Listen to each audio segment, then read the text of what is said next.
wabarakatuh. Hai anak-anakku semua yang berbahagia, semoga kalian dalam keadaan sehat selalu. Saya Bu Umu akan menyampaikan pelajaran biologi materi tentang sel. Perhatikan materi berikut ini.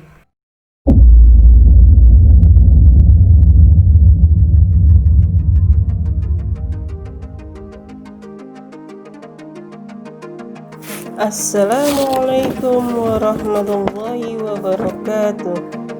Hai anak-anak semuanya, saya Bu Umu. Pada pertemuan kali ini, pada pelajaran biologi, kita akan membahas tentang sel. Apa itu sel? Semua makhluk hidup tersusun atas sel. Sel merupakan unit terkecil dari makhluk hidup. Berarti di dalam sel terdapat bagian-bagian yang berperan dalam aktivitas hidup sel.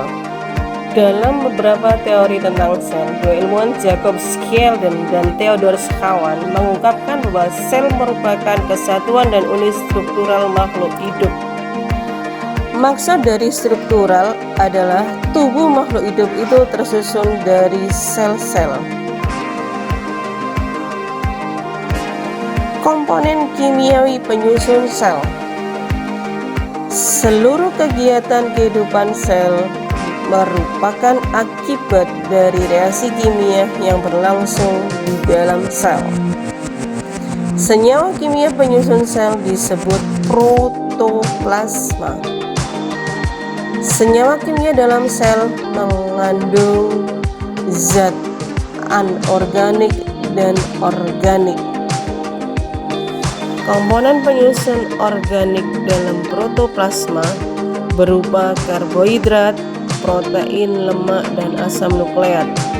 Sedangkan komponen anorganik tersusun atas air, garam mineral, gas-gas itu ada nitrogen, CO2, dan oksigen. Struktur dan fungsi organel sel. Berdasarkan strukturnya, sel dibedakan menjadi dua bagian, yaitu sel prokariotik dan sel eukariotik. Sel prokariotik, sel yang tidak memiliki membran atau selaput yang melapisi inti sel. Sel prokariotik terdapat pada hewan yang uniseluler seperti bakteri, paramecium, dan ganggang biru. Sel eukariotik, sel yang memiliki membran sel yang melapisi inti sel. Sel ini terdapat pada sel hewan dan sel tumbuhan. Sel terdiri dari tiga bagian utama, yaitu membran sel, sitoplasma, dan organel sel.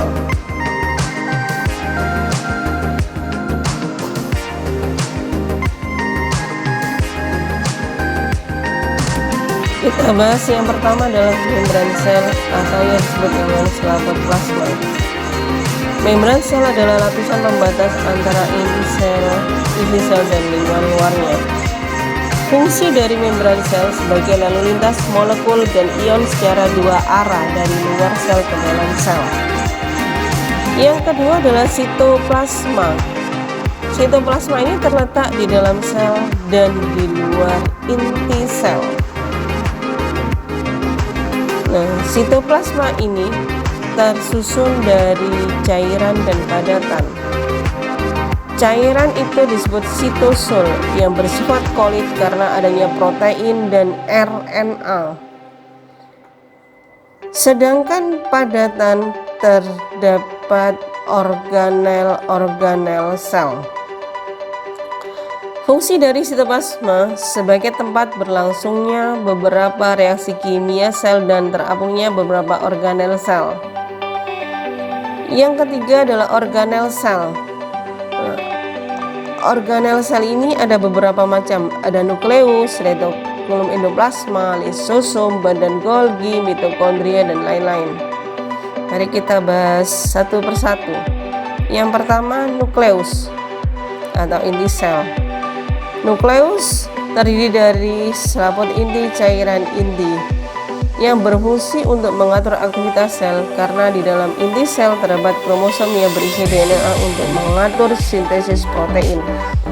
Yang kedua adalah retikulum endoplasma.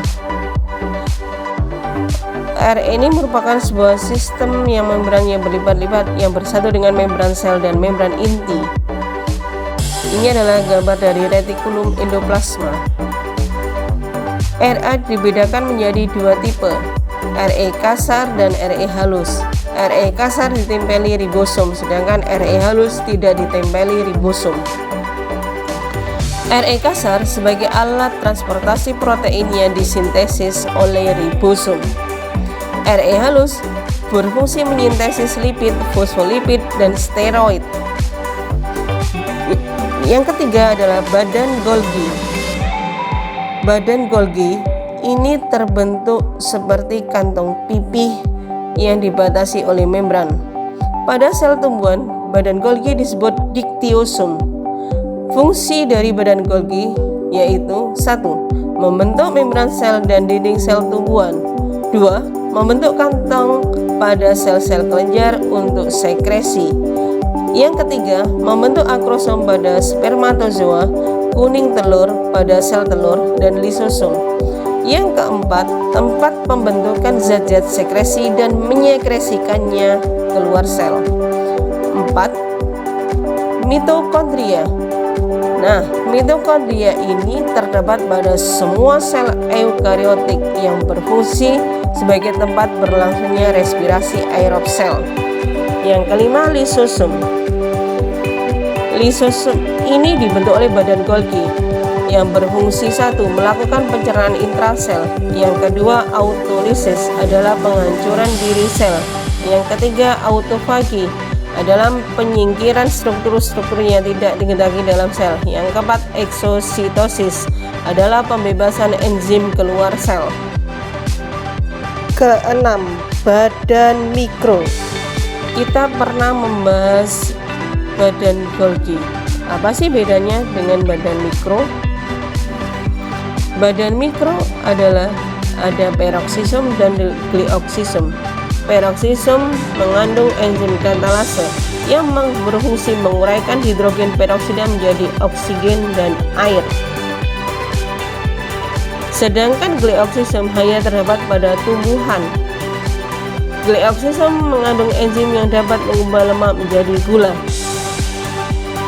7. Plastida. Plastida hanya dimiliki sel tumbuhan, terdiri dari kloroplas, kromoplas, dan leukoplas. 8. Vakuola. Vakuola ini juga hanya terdapat pada sel tumbuhan saja, tapi pada sel hewan terdapat vakuola, tapi ukurannya sangat kecil. Fungsinya menyimpan alkaloid dan pigmen antosianin, tempat penimbunan sisa metabolisme, ataupun tempat penyimpanan zat makanan. Yang ke-9, ribosom. Ribosom terdapat pada sitoplasma yang terikat pada retikulum endoplasma. Ribosom berfungsi dalam sintesis protein.